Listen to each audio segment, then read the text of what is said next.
আল্লাহ বলে ঘুম তো আমি আল্লাহর নাই, ঘুমের আগে যে জিমানি আসে ওই জিমানিটাও নাই।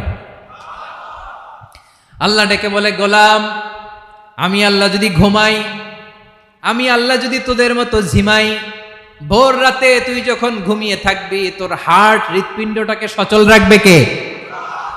তোর যখন রিজিকের দরকার তখন তোর রিজিক দিবে কে? তোর দেহের মধ্যে রক্তের সঞ্চালন করবে কে? ঝর্ণা থেকে পানি নামাবে কে? আকাশ থেকে বৃষ্টি ঢালবে কে? আল্লাহ যদি ঘুমাইতো সব ভেঙে খান খান হয়ে যেত। এখন আমাদের মতো আল্লাহ যদি ঘুমায়, আমার মাঝরাতে কিছু লাগবে, আমি যাবো কার কাছে? উনি তো ঘুমাইতেছে। কথা বলেন।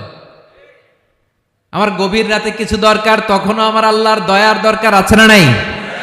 এজন্য আল্লাহ বলেন, লা তাখুযুহু সিনাতুন ওয়ালা নাওম, আমি আল্লাহর চোখে ঘুম নাই, ঘুমের আগে যে তন্দ্রা আসে তন্দ্রাটাও নাই।